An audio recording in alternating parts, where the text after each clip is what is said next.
Let's get started with our Research Roundtable Seminar. This is our fourth seminar in this semester, and I'm really pleased with all the presentations. And just let you know, we are now have a website and uploaded all the presentation information. We have one record from the last presentation. So if anybody have missed the last presentation, you can go up to take a look. And today's presentation will also be recorded. So for people who are new to the seminar, my name is Zhao Chen. I'm a professor and associate dean for research in the college. I'm really pleased to welcome you all to this seminar because you're going to hear a range of research we have done related to women's health, which is really a significant area of research in our college. So today's presentation, just a representation of that great amount of work that we're doing. For people who have been here long enough to have heard about the Women's Health Initiative, which is a landmark research among postmenopausal women in the United States. And we're continue our main player in that study. There are a lot of data, a lot of possibilities for research papers as well as for ancillary studies proposals. So if you're interested in that, please contact me. But today you're going to hear some of these presentations may guide you start thinking about doing women's health research. So we'll have Dr. Maeve Wallace and talk about making evidence and making it better. And then we go to Dr. Halimatou Halimatou I know your name. My tongue is not. Yeah, Dr.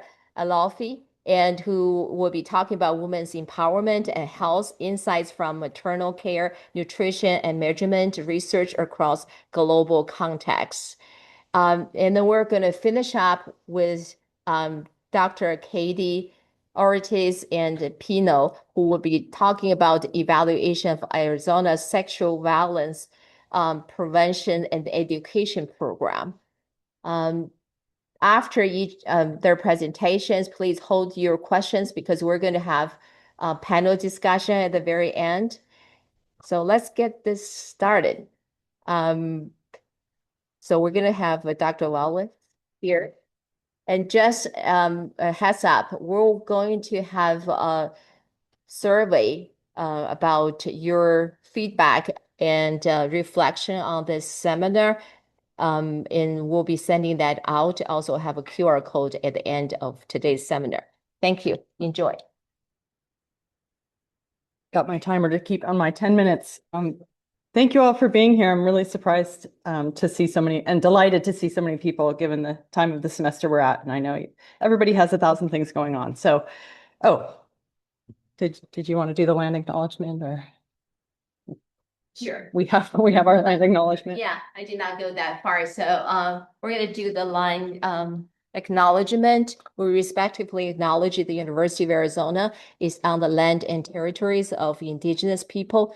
Today, Arizona is home for 22 federal recognized tribes, with Tucson being home to Oklahoma, and then the Yaqui, and the university strives to build sustainable relationship with sovereign nations, native nations, and indigenous communities through education offerings and partnership and community service.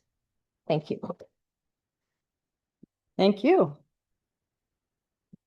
So I'm going to give a little bit of a different talk today. I'm not going to talk about a specific research project, but more what I've been thinking about in terms of my relationship to the research that I do and why I do it. So hopefully got a few points across in the 10 minutes that I have. I called it Making Evidence and Making It Matter to the extent that you can was the parenthetical I had to add after creating this talk. Just the first point to make, evidence can be simple. And an example I'll talk about to demonstrate this is the work that we've been doing on violent maternal deaths. So largely a lot of descriptive work, just calculating mortality rates, looking at what are the causes of death among pregnant and postpartum people in the United States, and finding consistently that violence and specifically homicide is among the leading causes of death. So we put out a paper. This was the first national estimate of maternal homicide in the United States. We put it out at the same time as the CDC was putting out their first national estimate of maternal mortality for after about a 10-year gap in their reporting. And so just trying to broaden the perspective on maternal health in this country and do some really descriptive work that could help just raise awareness of the issue. And indeed, it did get a lot of awareness.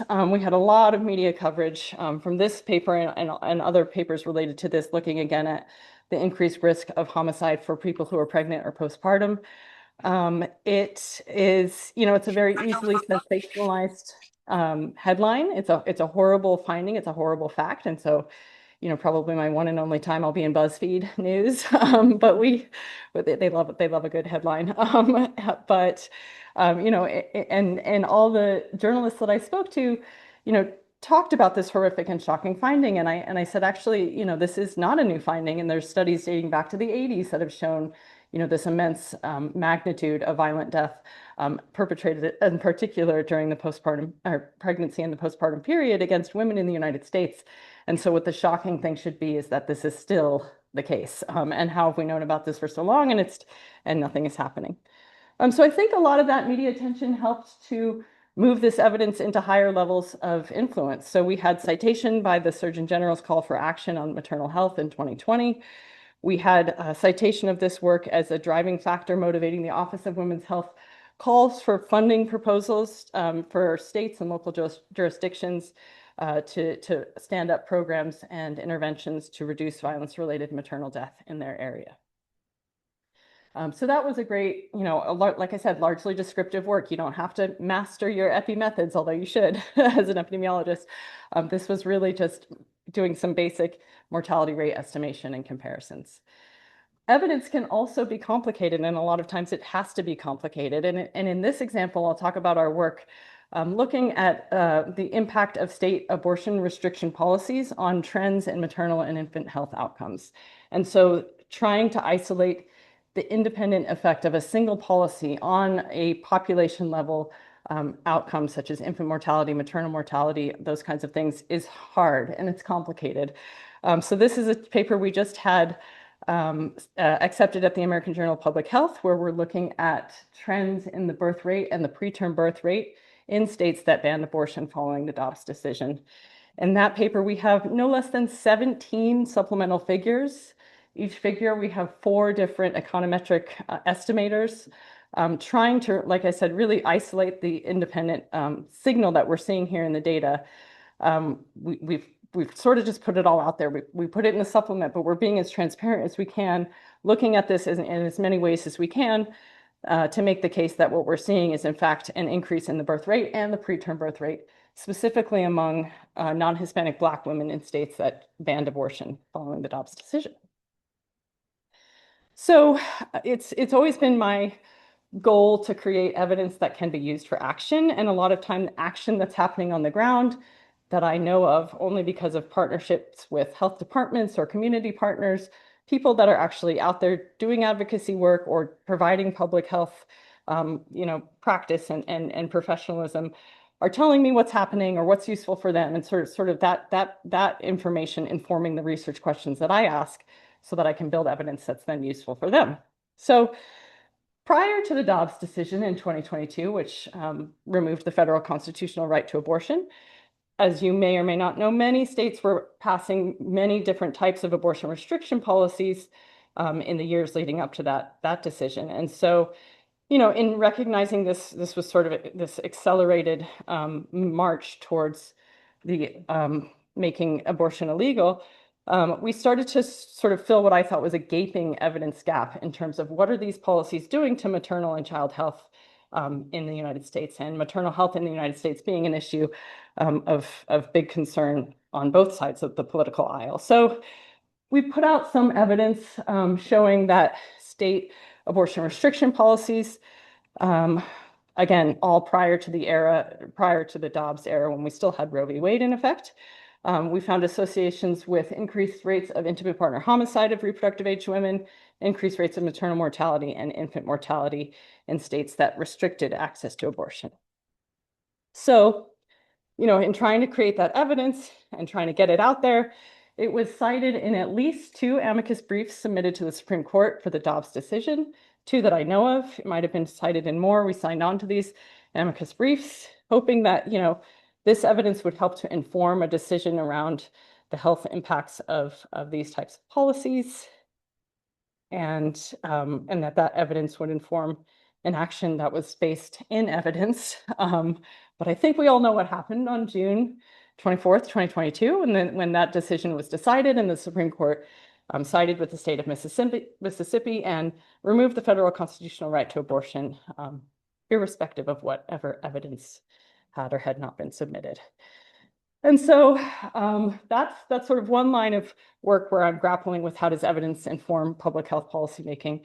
The other one is an equally politically fraught topic, which I don't know why I'm in this place, but here I am now talking about abortion and guns. And so the other piece here that we look at are firearm policies, given the outsized role of guns in cases of pregnancy-associated homicide and in just intimate partner homicide of women, regardless of their pregnancy status. So the role of guns has been on the rise, especially since 2020. We saw that in particular among the pregnant postpartum population, when in 2020, the percentage of homicide cases involving guns jumped up to 80%, and it's remained about that high ever since. So, taking that sort of descriptive knowledge and trying to move it into policy-related evidence, we looked at evaluating how do firearm transfer laws help to reduce these kinds of cases, which means if you're involved with domestic violence, you're prohibited from possessing firearms, you're required to transfer them to the authorities. And indeed, this paper shows that it's an effective law at reducing those cases. There's many other papers that looked at intimate partner homicide, regardless of sex of the victim, and that they are effective.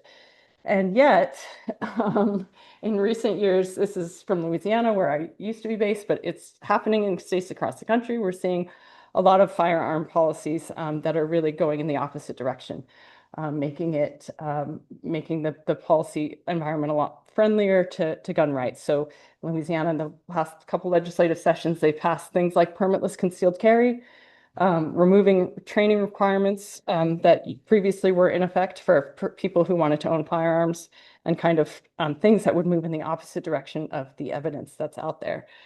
So in sort of my existential crisis about why am I doing all this evidence, it doesn't actually matter, I wanted to take that question to people that are involved in the policymaking process.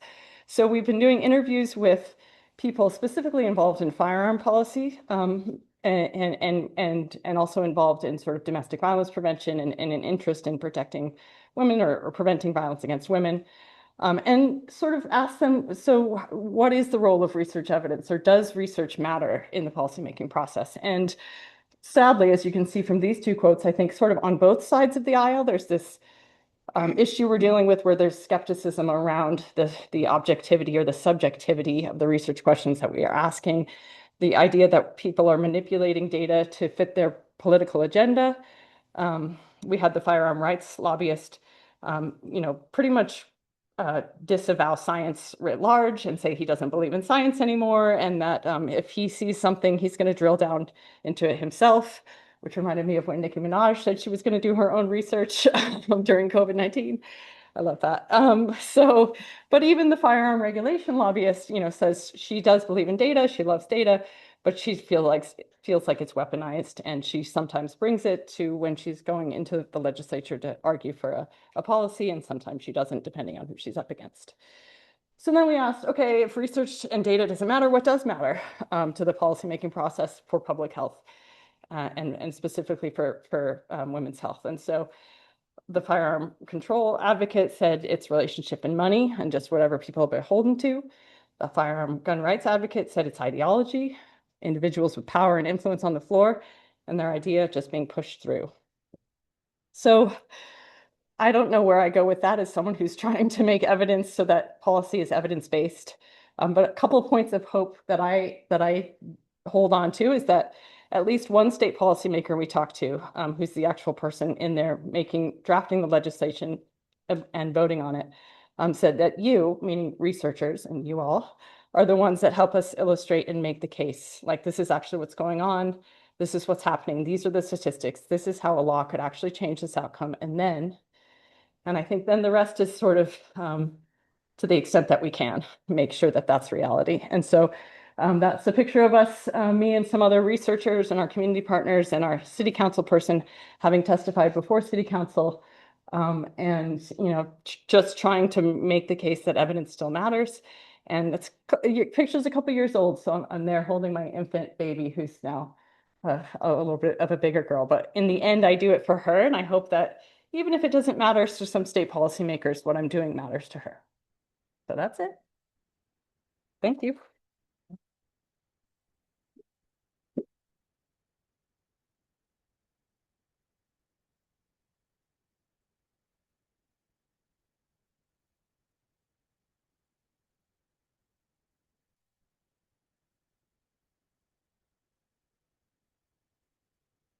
So good afternoon, everyone. Now that we establish why evidence is relevant and must be relevant and rigorous, I will show how it plays out in practice through three studies on women empowerment and health in West Africa, in Benin, Afghanistan, in Asia, and in Sub-Saharan Africa. So why women health research matters? Women health is shaped by both biology and social determinant.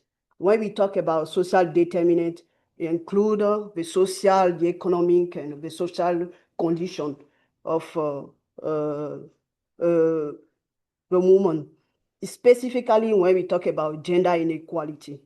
In addition, when we talk about woman empowerment is usually defined as a woman's ability to make decisions, to control the resource, or act independently. And all these factors play a crucial role when we're talking about shaping health behavior and outcome. So today, we try to explore how women empowerment affects health, specifically in Afghanistan, antenatal care, in Benin, maternal and child nutrition, and in Sub-Saharan Africa, we look at empowerment measurement across 19 countries. So for the first studies in Afghanistan, it's really important to note that Afghanistan have restrictive gender norm and a low antenatal care use. But despite this context, women empowerment strongly predicts antenatal care utilization. So for this study, we measure domains such as decision-making autonomy, mobility. When we're talking about mobility, it's more access to services. If they go to any place they want it without any permission or without the partner accompanying them. We have attitude towards violence, education, and media exposure. And you can see all these domains provide I would say, a comprehensive picture of woman autonomy. So what we found out that empowered women are more likely to attend antenatal care. Decision-making is the strongest predictor, and acceptance of wife beating, domestic violence is a strong barrier for seeking antenatal care use. This finding showed that woman empowerment can be a strong determinant of woman health.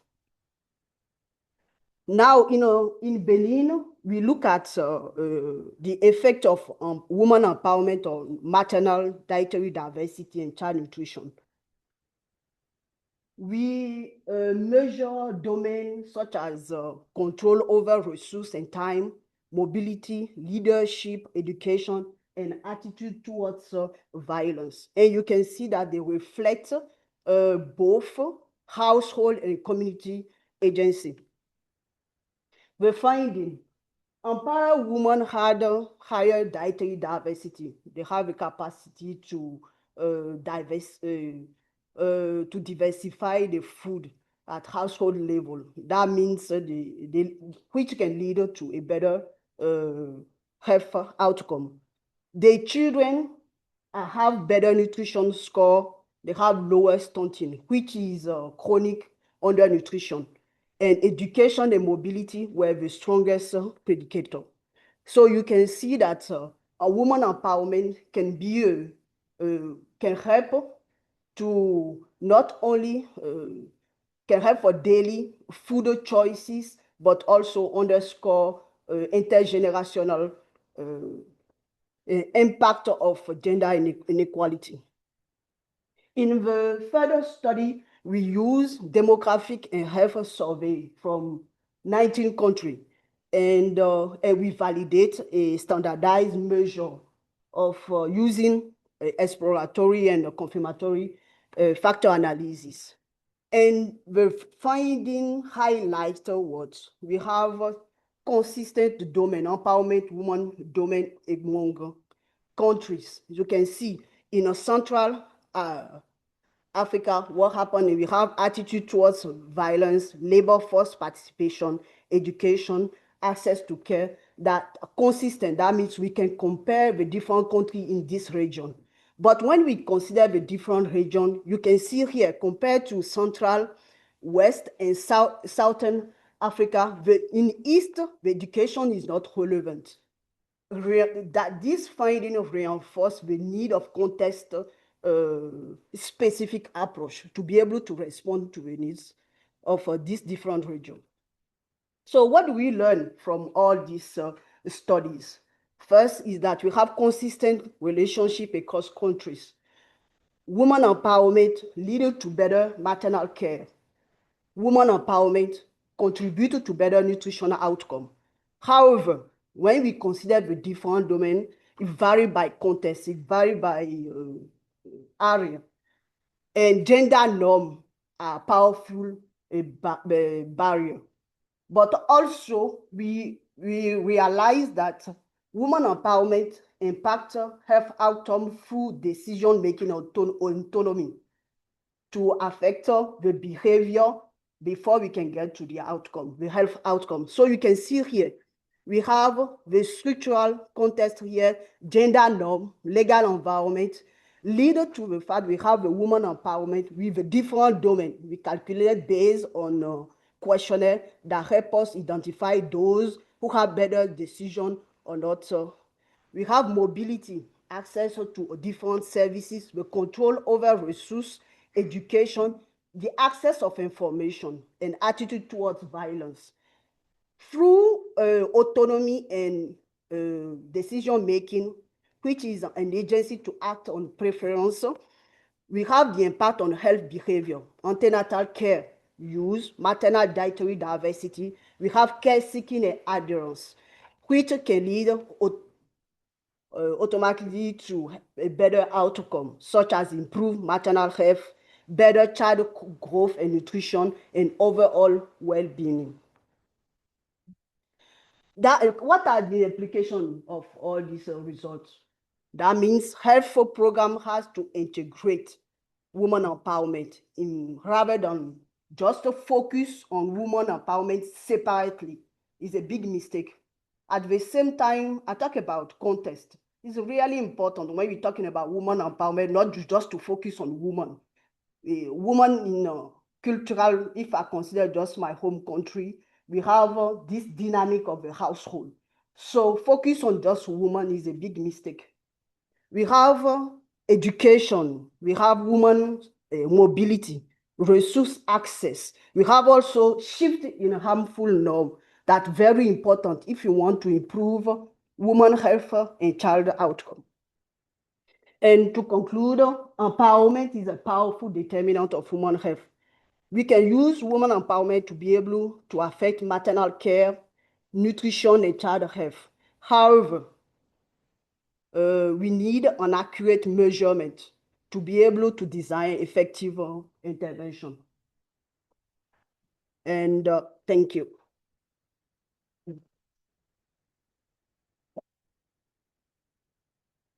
I just want to add, these studies were not possible without my PhD student. So a special thank you to them. Be able to work through, they told me they want to work just in one area, and I start talking about Sub-Saharan Africa. So you can imagine.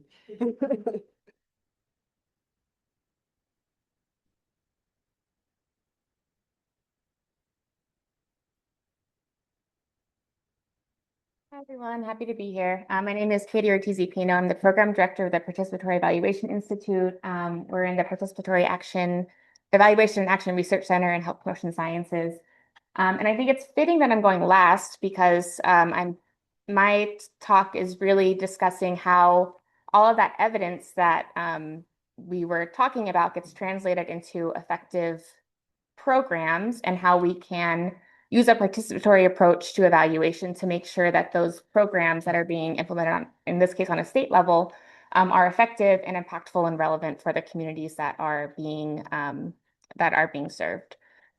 So just as a little bit of a level set with some data we have for sexual violence in Arizona, one challenge we have is that there isn't great data on sexual violence in Arizona, but what the data do say is that there are consistently high rates of sexual violence-related hospitalizations and emergency department visits in Arizona. And this is from the ADHS Sexual Violence Dashboard. And while sexual violence isn't only a women's issue, it is disproportionately affecting women. 8 or 9% of those visits were from females. A little bit of background on the program. I am with my team. We are the evaluation partner for the Sexual Violence Prevention Education Program. It's run by the Arizona Department of Health Services, Offices of Injury and Violence Prevention, and it is funded by the CDC Rape Prevention Education Grant. So it's a 5-year grant. We began in what year is it, right? 2023. Yeah, 2023 was when this program started. So we're coming up on the end of year 2.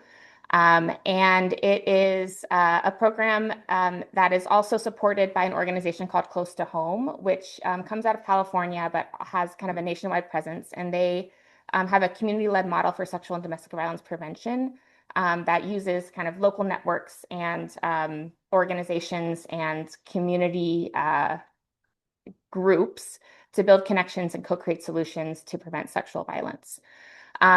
As part of this program, there are a lot of different activities that go into the Sexual Violence Prevention Education Program with ADHS. They have a state action plan. They've completed an assessment of sexual violence in the state. They're providing technical assistance and trainings to organizations throughout Arizona who are interested in implementing sexual violence prevention programs.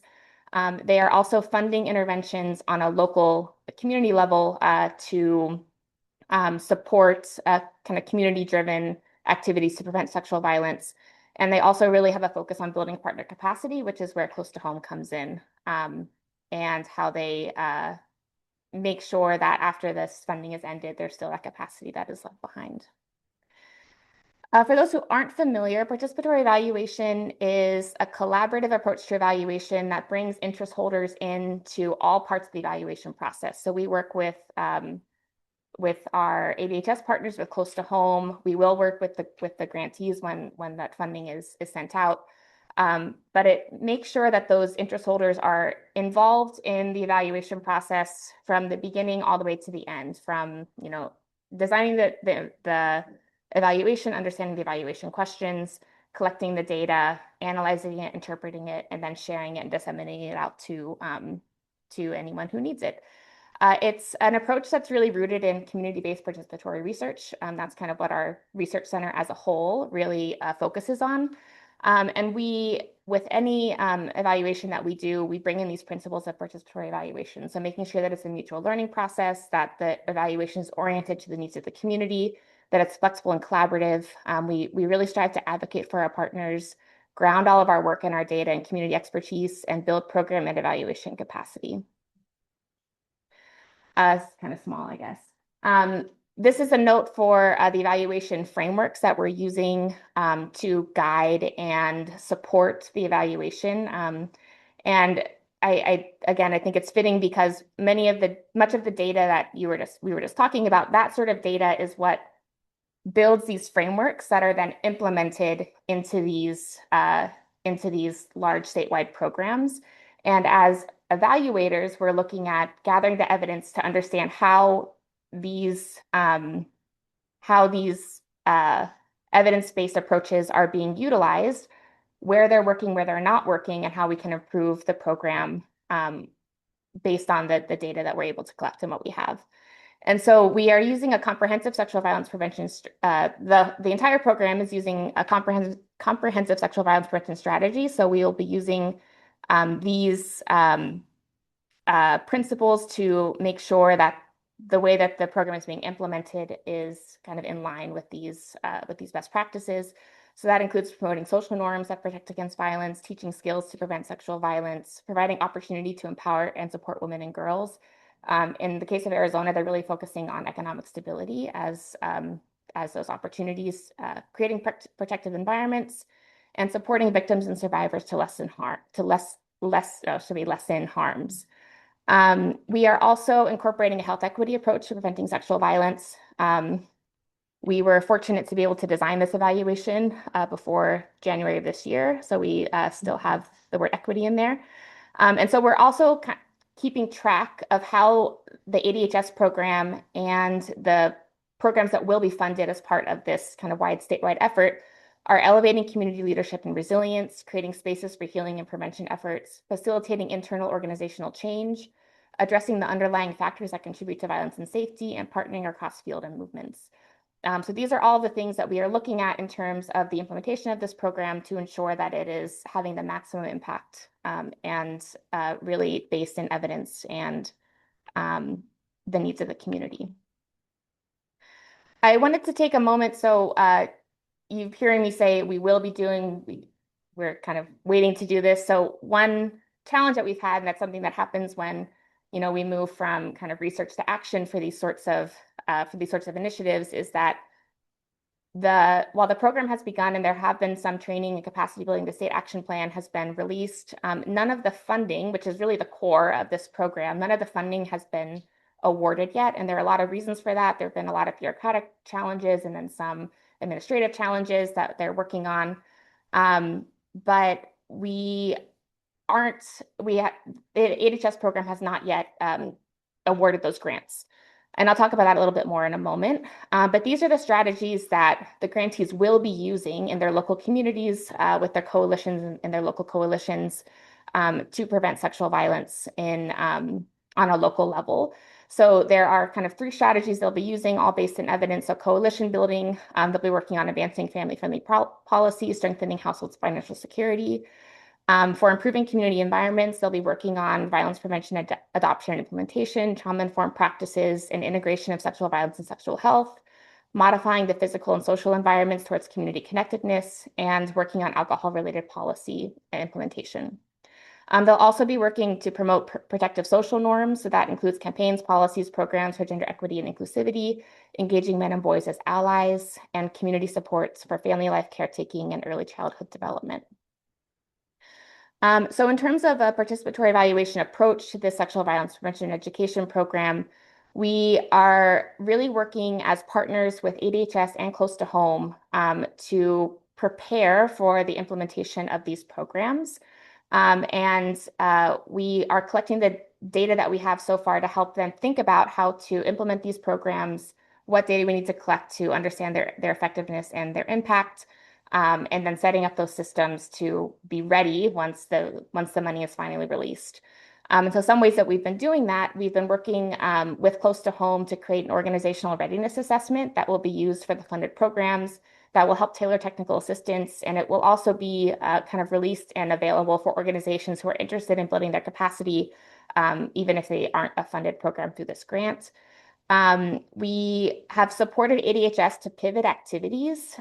So like I said, there were a lot of delays with this money, and ADHS, I think they felt a little bit like, what do we do? We need to make sure we're getting something out. We're working towards our goals. And so we worked with them to help them understand the strategies and goals that they still can work towards, even though they had these challenges in the grant award process. And because of that, we will be working with them to implement a January training event that will be open to organizations all throughout Arizona to build their capacity in sexual violence prevention. We're also working to create tailored reporting forms to collect the data on all of those things I mentioned earlier from our evaluation framework. And we have tried to work to connect community partners to training and support opportunities because they haven't been able to get those awards out. We're kind of working with ADHS to find creative ways to move forward with the goals and objectives, even though we can't provide the money quite yet. Here's my information and our website. I'm happy to answer any questions.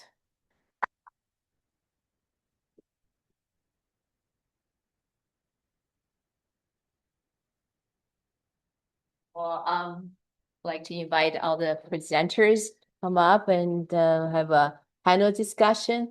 So we have heard a range of topics related to women's health, particularly to younger women and reproductive age women's health, and from United States and to Africa, and from the non-violence we heard about to sexual violence. Any questions for our panel, please? Bethany is looking up online. Yes. I have a more general question. So for younger researchers who are interested in involved in this for sort of this intersection of advocacy, policy, advocacy involved in methods, what advice do you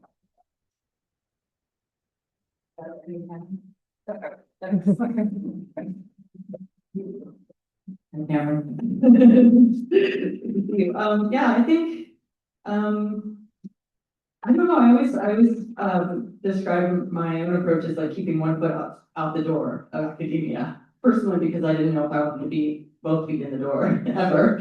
But just staying connected to people who are actually, trained and doing the advocacy work, and not just lobbying, but like just advocacy work and awareness building, and then also public health professionals. So these are the people that, talking with them, what evidence matters to you? Maybe it is just a simple descriptive analysis that you could do that they could use to like really make a case for whatever they're working on. So I think partnership is the key.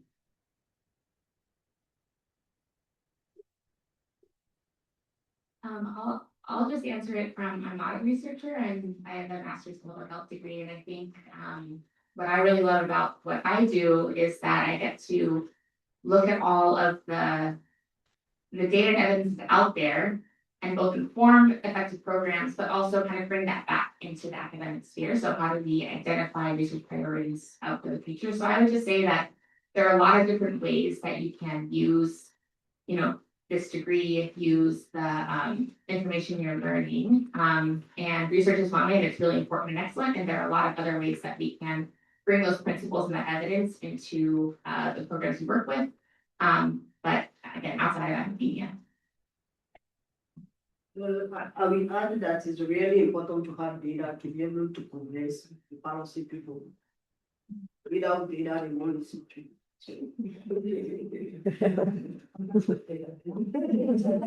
But I mean, on that note too, to be able to talk about data and not in our epidemiologic language, which is why I'm always so amazed at journalists. Like whatever training they get, I wish we could get like a boot camp version of that for public health people, because they have the ability to hear me talk about like, we made these assumptions on this model and it was in this subgroup and blah, blah, blah. And they're just like bottom line, and they are able to just really nicely articulate epidemiologic finding in a way that matters for people that want to hear who you're trying to convince.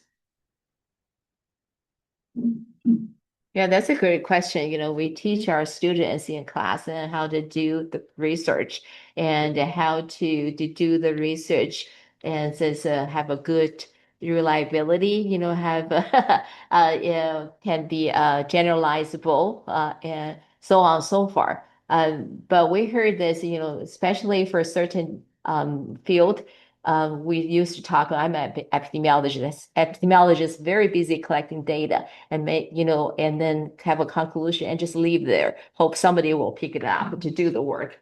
But we have to see the really empowerment for the researchers, not just stay, with your data, but to communicate and to use your data. But meanwhile, also getting input from community partners and people in the front run and doing this work and bring those questions back to your research. So it's a very, very great question and critical for our public health students to understand that at the very beginning. Any other questions in the room, online?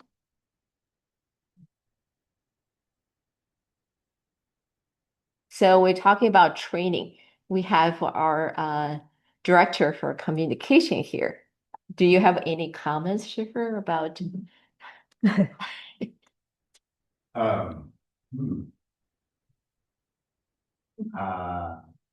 Yeah, I mean, there are a lot of different Sorry, I put you on the spot. that research gets translated. Certainly, if we're able to do news release about research that is of interest to journalists, that's the number one way to get the word out. But of course,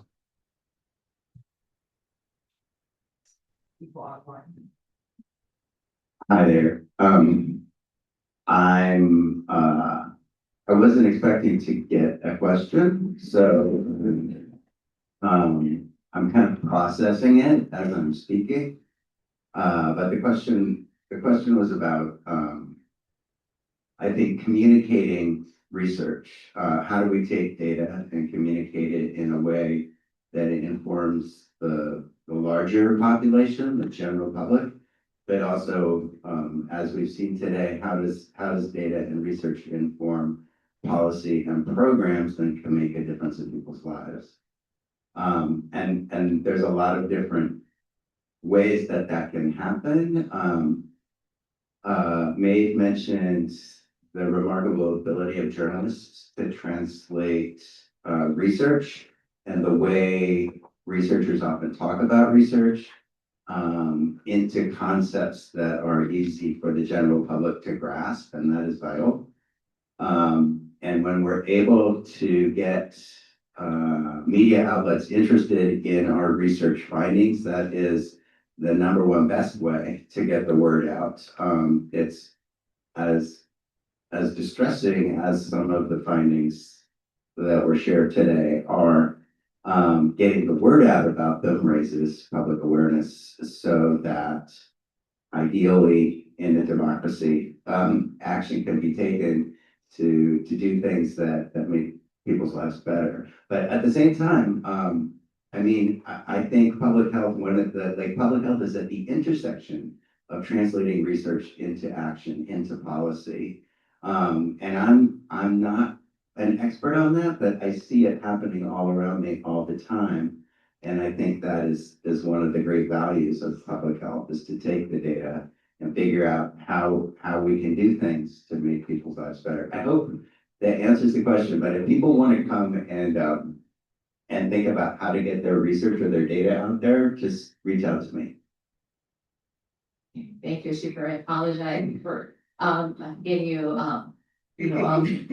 right away. But I think that this is an important point, and what I'm trying to get out here is that we have a very active group of people trying to put our research out there for public to see. And that's, Schiffer's office and Bethany from the research office also actively working on that. You see the newsletter, and every time we call a story, if you want people to know, we talk about simple stories, not the scientific terms, will help people to know your research. And the more people get to know your research, the better to support the translational research, from the academic work to the policy and practice.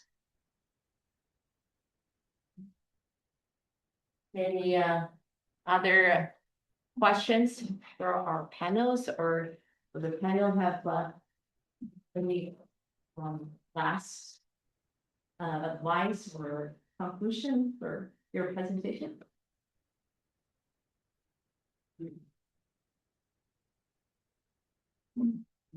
So, woman plays an important role, not only at household level or community level.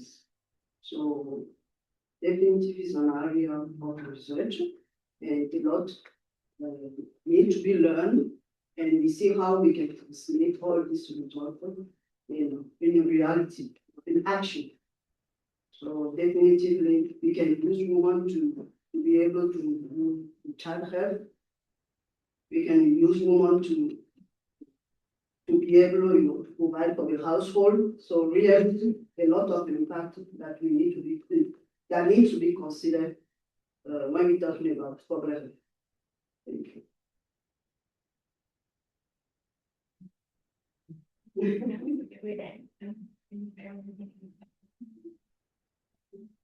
We have another question from the audience. Go ahead. I have another one. How have you all navigated working in women's health when it has always been, but especially now, it's been such a polarizing. And how is the working to advance those?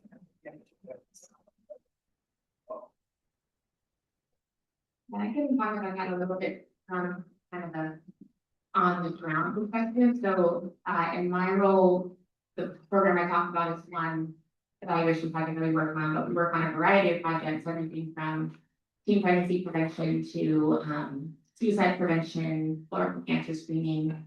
And we, that the thing that connects all of them is that approach we have to evaluation. And I think one thing I've seen in the last year is a lot of creativity on the side of organizations who are implementing these programs and who know what their community needs and who understand the importance of this work.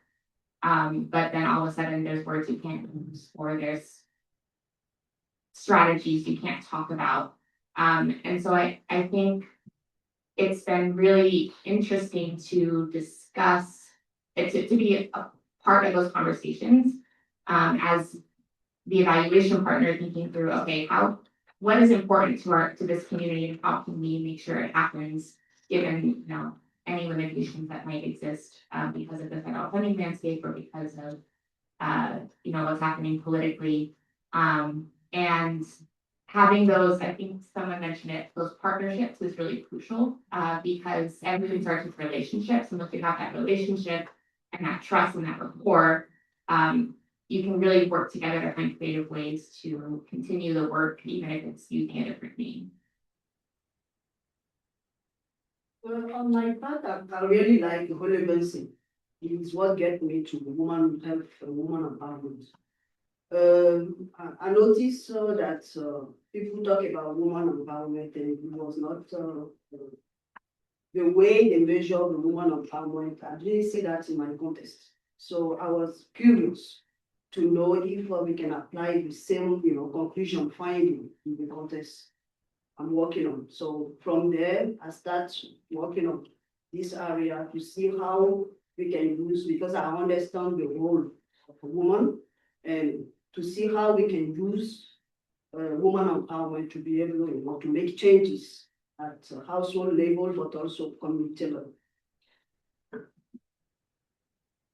I was really glad to hear your talk because I think we could use some women empowerment analyses and measures in the United States context over time recently. But yeah, I think there's been a lot of creative language use and framing. And so even prior to the current administration, a lot of the work that we have been doing on looking at abortion restrictions, we're framing this as an issue related to the maternal mortality crisis in this country and presuming, maybe wrongly so, that people cared about moms and new babies and pregnant women and, like what can we do to prevent moms from dying and from pregnant women from dying? And, it turns out those are the same people that get abortions. So why have we separated those groups, or why do we care about one and not the other? Because they are the same people at different points in their lives. And so I think in our framing, maybe our motivation was to avoid offending a funder or offending whoever's currently in power, and to be able to get the money to do the work that we thought was still relevant, but actually that framing is where we should be, because it should be broader. We should care about everybody and not just try to avoid like parsing out people who we want to fund research on and then those who we don't. So